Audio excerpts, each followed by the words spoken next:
Hola, le saluda Enrique Fernández Maldonado y le damos la bienvenida a una nueva edición de Mesa Política, programa de entrevistas producido por Otra Mirada TV en colaboración con Nuestra América. El día de hoy abordaremos la situación actual de la campaña electoral a tan solo 8 días de la segunda vuelta presidencial, que se llevará a cabo, como ustedes saben, el próximo domingo 6 de junio, y que enfrenta por un lado al candidato de Perú Libre, el profesor Pedro Castillo, y por el otro lado a la señora Keiko Fujimori, que postula por tercera vez a la presidencia de la República y es, como todos sabemos, hija del expresidente Fujimori, que actualmente se encuentra purgando una pena. Esta es sin duda una de las contiendas electorales más intensas y emotivas de las que tengamos registro los peruanos y las peruanas, no solo por las diferencias ideológicas y programáticas que existen en estos dos proyectos políticos antagónicos, sino sobre todo porque se dan en medio de una profunda crisis económica, social y sanitaria generada por la pandemia. Al mismo tiempo es una elección singular, pues ambos candidatos alcanzaron su pase a esta instancia definitoria sumando juntos menos del 30% de los votos válidos, lo que representa un bajísimo apoyo ciudadano. Sin embargo, por la particularidad de las opciones en disputa, ha dado lugar a una fuerte polarización política en el país, la cual se está expresando principalmente en las redes sociales, aunque en algunas plazas la reacción de la población ante la visita de los candidatos ha dado lugar a respuestas violentas, lo que no hace sino abonar aún más en el enfrentamiento político entre los adherentes y simpatizantes de ambas opciones. Para analizar estos temas nos acompaña la señora Giovanna Peraflor. Ella es analista política, especialista en el estudio de temas electorales y es presidente del directorio de IMACEN. Buenos días, Giovanna. Muchas gracias por acompañarnos nuevamente en Otra Mirada. Buenos días, Enrique. ¿Cómo estás? Un gusto conversar con ustedes. Gracias. Llegamos a la final de la campaña con un candidato que lidera la intención de voto según las últimas encuestas, por una diferencia que va entre 7 y 10 puntos dependiendo de la encuesta. Se puede decir que son tendencias definitorias a poco más de una semana de la segunda vuelta. ¿Qué tendría que pasar para que estas cambien? Bueno, en primer lugar, hay que analizar con cuidado las cifras porque están erráticas, digamos, ¿no? Además de los problemas que puede tener comparar mediciones con distintas metodologías, ¿no? Algunas son telefónicas, otras son presenciales, algunas son encuestas y otras son simulacros, ¿no? Entonces, hay que ser cuidadoso al comparar y yo creo que básicamente lo que nos están mostrando son, primero, todo el, digamos, ataque del establishment o toda la campaña contra Pedro Castillo no ha logrado hasta el momento desmoronar el apoyo que se dio rápidamente en un inicio, ¿no? Para algunos sube un poco, para otros se ha mantenido durante todas estas semanas, pero básicamente uno diría que aunque a veces da la impresión de ser un candidato que está acorralado en las cuerdas, no baja. Segundo, Keiko Fujimori con una estrategia de polarización en donde no es ella versus Castillo, sino el sistema actual o la forma como solucionamos actualmente las cosas versus el comunismo, ¿no? O un salto al vacío, logró romper el rechazo tan alto que tenía y crecer también. Sin embargo, las cifras parecen indicar que esa tendencia de crecimiento que fue alta en algunas semanas se estancó y tiene problemas para continuar aumentando el respaldo. Luego tenemos el tema de los indecisos. Los indecisos son una proporción más pequeña cuando vamos a los simulacros. Cuando vamos a la encuesta, el porcentaje de gente que dice que va a votar en blanco, que no va a votar, por lo general, en los simulacros que he visto, tiende a aumentar en la encuesta. ¿Eso qué nos puede decir? Que hay un porcentaje de gente que ya tiene decidido su voto, pero que no lo está diciendo. Lo que podría llamarse en algunos casos voto oculto. Ese voto oculto favorece algo más a Pedro Castillo que a Keiko Fujimori, aunque ambos tienen un porcentaje diferencial en su votación. Bueno, y el cuarto punto que habría que tener en cuenta es que este porcentaje de indecisos es cada vez más pequeño, o sea que casi se trata de una operación quirúrgica de alta precisión, porque finalmente hay que tener en cuenta que esta etapa del proceso electoral se gana por un voto. Ya hemos tenido procesos donde se ha ganado por estrecho margen, lo cual, claro, tiene que ver con la gobernabilidad, como tú dijiste al principio, Enrique, ¿no? O sea, ya el hecho de que hayan pasado dos candidatos con tan poco apoyo inicial y el hecho de que el que gane lo haga por estrecho margen, si es que eso es que se mantiene hasta el día de las elecciones, afecta pues nuestras posibilidades a futuro.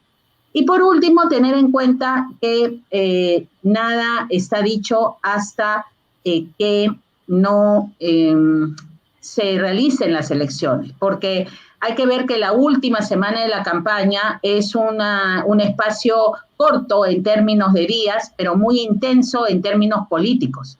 Lo que se haga entre el debate y el día de las elecciones va a tener una repercusión, aunque sea en esta corta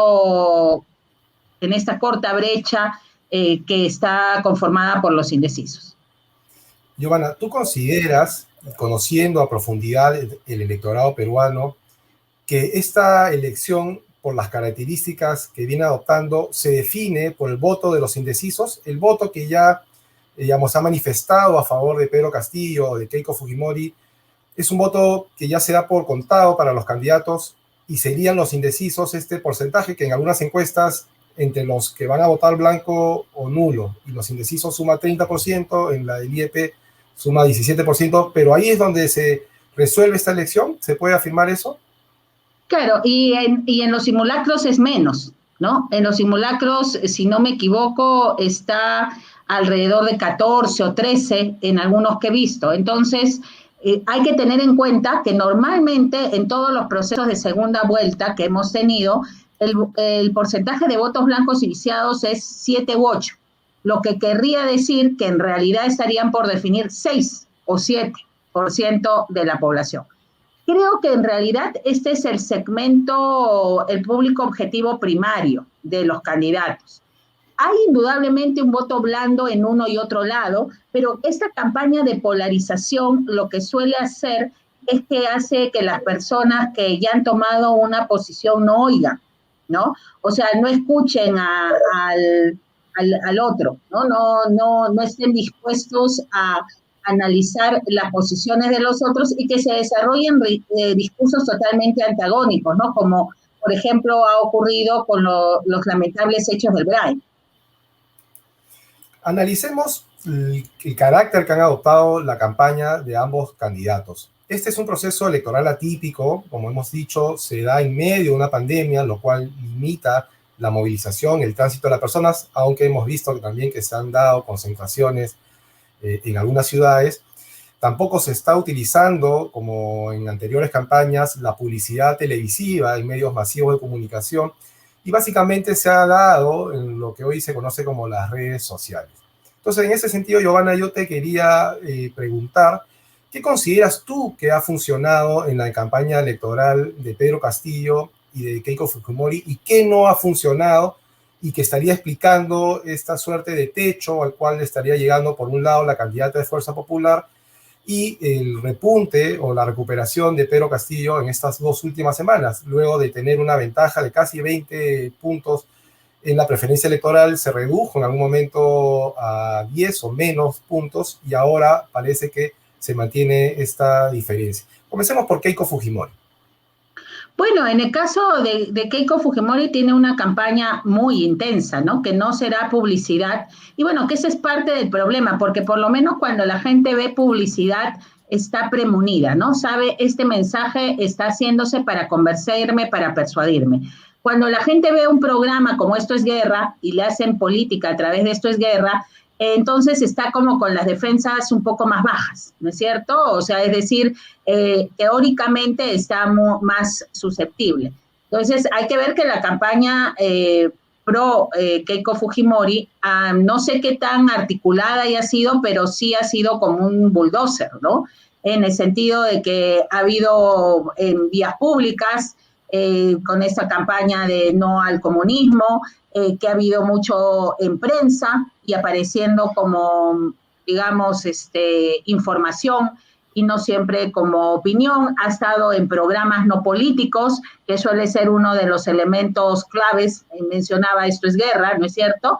Que suele ser uno de los elementos claves para poder llegar a los menos interesados en política, o discursos de como periodistas deportivos, por ejemplo, aunque después hayan sido sancionados, ¿no? Y también está, por supuesto, redes sociales, que no solamente es el Facebook y el Twitter. Creo que ha habido una campaña muy fuerte a través de WhatsApp de parte de Keiko Fujimori, ¿no? Han habido incluso de estos videos que generaron polémica a raíz del tema del uso de la selección y del fútbol, que además estuvo muy presente desde el primer spot que pasó por WhatsApp. Ahí estoy enumerando, no digo qué tan eficiente o ineficientes son, porque también hay que tener en cuenta estas acciones a veces son como los antibióticos, ¿no? Tú tomas al principio unos y te van funcionando, pero llega un momento en que si sigues insistiendo con lo mismo, termina pues con un daño hepático severo o alguna cosa por el estilo. Entonces, eso es lo que en mi opinión tiene el problema de Keiko Fujimori en punto 1, es el tema de la saturación, que además es un error cometido varias veces en la vida, porque claro, lo que pasa es que en el 2000 le sirvió a Alberto Fujimori, que controlaba todos los medios, que tenía toda la publicidad, era el principal anunciante del país también, como se comprobó después, pero fue un fenómeno tal de saturación que, claro, pudo ganar porque manejaba la parte electoral, pero dejó al país dividido, ¿no? Y después eso, de alguna manera, tuvo algo que ver, aunque no fue el elemento central en su caída. Entonces, hay ese tema, ¿no? En el caso de Pedro Castillo, yo creo que allí, a ver, el principal tema es que el candidato no ha logrado todavía estructurar un mensaje totalmente sólido, ¿no? Que reduzca las incertidumbres o los miedos que han sabido crear el otro lado. No lo ha podido hacer, a pesar de que ha ido sorteando bien algunos temas. Por ejemplo, el otro día alguien hablaba de como el tema del debate del día domingo en Arequipa.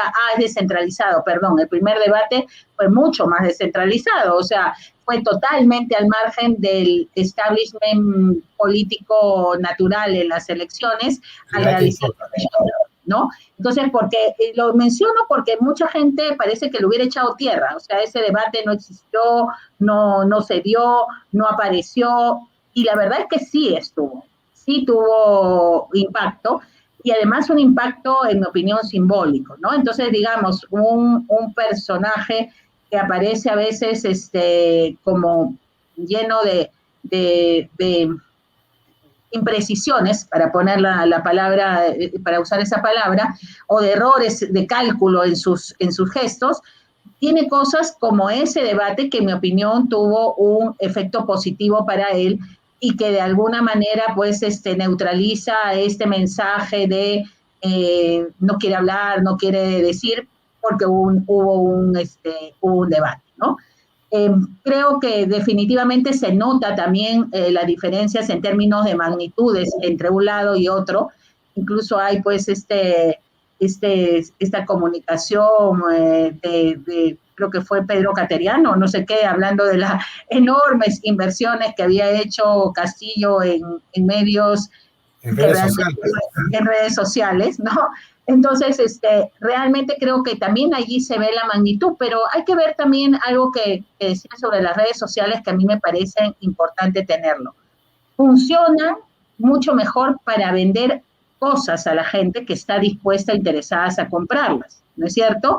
El problema es que en la política tenemos que llegar a gente que no quiere escucharnos, que no está interesada en lo que decimos, que no está politizada.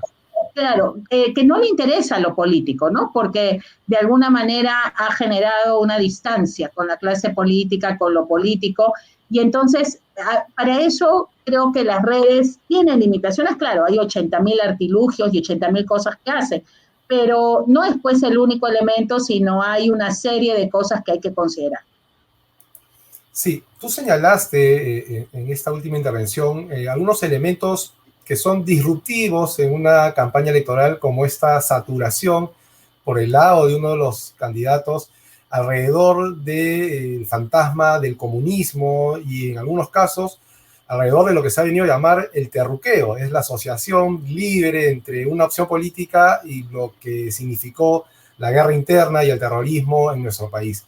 Este tipo de campaña funciona en algún sector del electorado. Yo entiendo que los de mayor edad que vivieron en carne propia lo que significó el terrorismo en nuestro país. Pero nuestra población es bastante joven, hay un porcentaje, casi un tercio del electorado es menor de 30 años y por tanto no ha vivido, digamos, de manera consciente este periodo. ¿Qué tanto puede influir ese tipo de campañas en el electorado?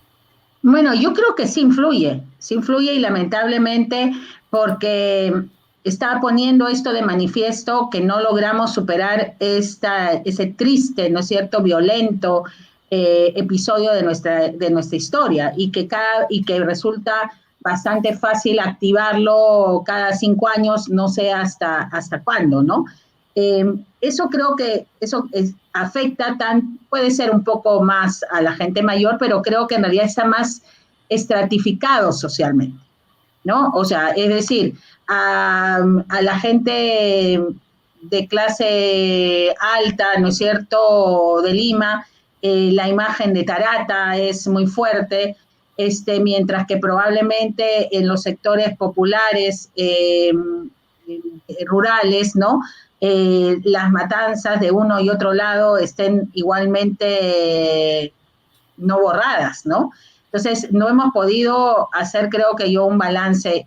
Yo te diría que es un argumento que de todas maneras sigue vigente, además porque lamentablemente lo que ha ocurrido en Ebrahim y que ocurre además, ¿no es cierto?, tal vez con menos reflectores puestos porque no es época, porque se dan en época no electoral, nos pone de manifiesto que hay una parte del país que no queremos ver. Por supuesto, el Perú no es Colombia, con un tema como la FARC o los otros movimientos guerrilleros asociados con el narcotráfico, pero tenemos una parte que sí funciona de esa manera.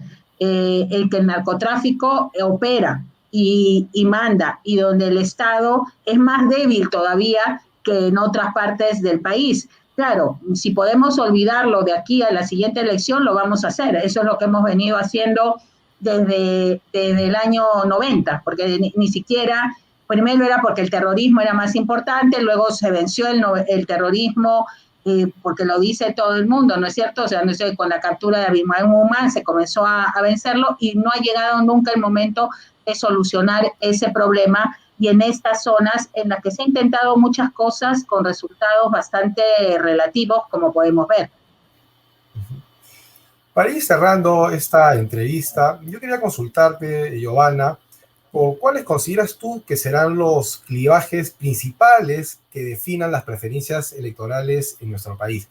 Una primera puede llamarse la disputa entre el fujimorismo y el antifujimorismo que hemos tenido en los últimos 3 procesos electorales, que fue más claro en la elección del 2016, cuando dos opciones que compartían la misma visión sobre lo que debía ser el manejo económico del país se enfrentaron. Ahí fue, digamos, el fujimorismo versus un antifujimorismo representado en este caso por PPK.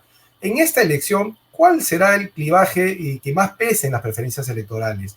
¿La que apueste por la continuidad del modelo económico frente a un cambio en este modelo, o digamos, esta disyuntiva entre un modelo de libertades políticas, civiles, frente a un supuesto autoritarismo que representaría la otra opción? ¿Cuáles consideras tú que son los elementos que van a terminar pesando, si es que hay alguno que es prioritario en las preferencias de los electores el 6 de junio? Mira, yo creo que allí es donde Castillo no ha podido plantear bien el tema, ¿no? Porque creo que el clivaje que más le convendría o que en donde es más fuerte, ¿no es cierto?, él es en el de cambio versus continuidad, pero no en lo económico, sino en todo. O sea, es para el cambio en la gente que nos ha venido gobernando durante estos 31 años, ¿no? Que es algo que creo que mueve a un sector muy amplio de la población.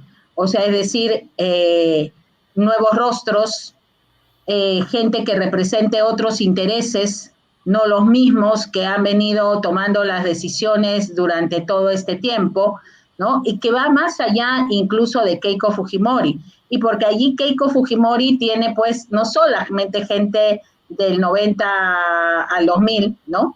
Sino que tiene gente que también ha gobernado del 2000 al 2021. Entonces, es decir, ese tema creo que de alguna manera es un clivaje o una oposición que no ha logrado poner en blanco y negro o muy nítida, ¿no es cierto? Castillo, o sea, creo que lo ha hecho parcialmente, pero creo que todavía tendría que ser más fuerte, que creo que es un poco cuando la señora Boluarte agarra y dice nosotros somos los de las manos limpias, ¿no? Que uno podría decir es corrupción, anticorrupción, pero no es la misma gente de siempre contra gente nueva o que tiene otra forma de pensar o de ver las cosas. Ahora, claro, eso es lo que le conviene a él. Lo que ha venido trabajando Keiko es nosotros defendemos lo que ha funcionado, ¿no es cierto?, aquí en el mundo, versus, ¿cómo se llama?, un modelo totalmente equivocado económicamente. Quedarse o sea, eso es lo que le ha permitido crecer, ¿no? Eso es lo que le ha permitido estar en la situación en la que se encuentra actualmente. No sé cuánto les convenza a los indecisos, ¿no? Pero habría que ver. El tema corrupción, anticorrupción, por ejemplo, creo que funciona más en los antifujimoristas, que en el segmento fujimorista o en el segmento que ha decidido, porque pues, son como varios temas, ¿no? Entonces, claro, uno puede agarrar y decir, no, a mí me parece genial cómo ha estado hasta ahora las cosas, yo quiero que siga. Y luego viene el de corrupción y anticorrupción. Entonces, para algunos pesa más ese y entonces dicen voto en blanco. Para otros dicen, no, eso es un tema menor, todos son iguales. Entonces, voto en función del tema económico. Entonces, yo creo que hay varios cribajes, varios razonamientos que se están superponiendo en este momento, y cuál va a ser el decisivo, ¿no? Eso es lo que va a determinar, creo yo, el debate del día domingo, porque no, va a ser el que ponga en sintonía a la gente en los últimos 7 días. Ese debate puede ser entonces determinante para definir la orientación que adopten los votos indecisos, los que están pensando eventualmente votar en blanco o nulo. Finalmente, Giovanna, tú conoces mucho los procesos políticos de la región.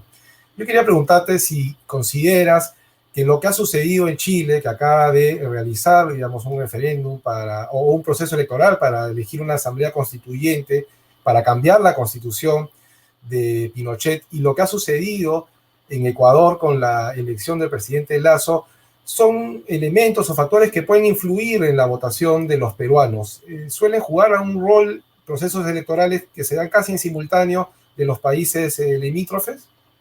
Bueno, para empezar, creo que son dos cosas diferentes, ¿no? En el caso de Lasso, la gente que cree que ganó la derecha, y yo creo que lo que ganó fue el deseo de un cambio. Después de más de 14 años donde venía gobernando la misma gente de siempre, había un sector que ya estaba cansado de esa situación o de que volviera totalmente esa situación, ¿no es cierto? Por lo tanto, allí la derecha en esa ocasión fue el cambio. En el caso de Chile está claro que después de años de haber tenido también incluso alternancia entre movimientos más de izquierda o más de derecha, que justo nosotros veíamos como que qué bien se alternan y no hay grandes dramas, en realidad la procesión venía por dentro, es decir, la gente ha terminado diciendo para que no sea simplemente lo mismo, solo que con un distinto polo, ¿es cierto?, se necesita cambios más trascendentales. Eso ha sido otra vez la palabra cambios, ¿cierto? de lo que ha venido siendo un modelo aplicado, ¿no es cierto?, durante muchísimos años y casi diseñado desde la constitución pinochetista, la gente dice, quiero salir de este corset.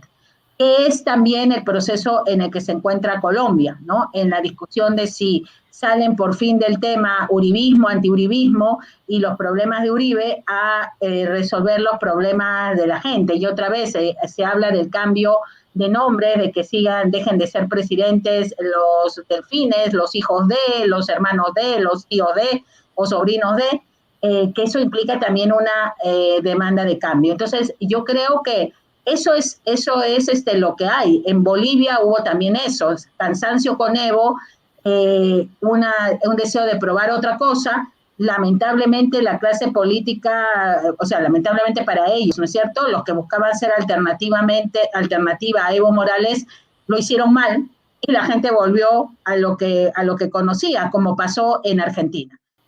Bueno, tú has señalado, Giovanna, un concepto que es clave también para la elección peruana, el cambio. Ambas candidaturas lo vienen ofreciendo en distintos sentidos y todavía quedan unos días para que el electorado peruano pondere la pertinencia y la viabilidad de las propuestas en juego y tome una decisión el 6 de junio que sin duda va a ser trascendental. Giovanna, te agradecemos nuevamente tu participación en Otra Mirada TV. Y a los televidentes los invitamos a seguir este programa a través de nuestras redes sociales de Otra Mirada y de Nuestra América. Los invitamos a acompañarnos en un próximo programa.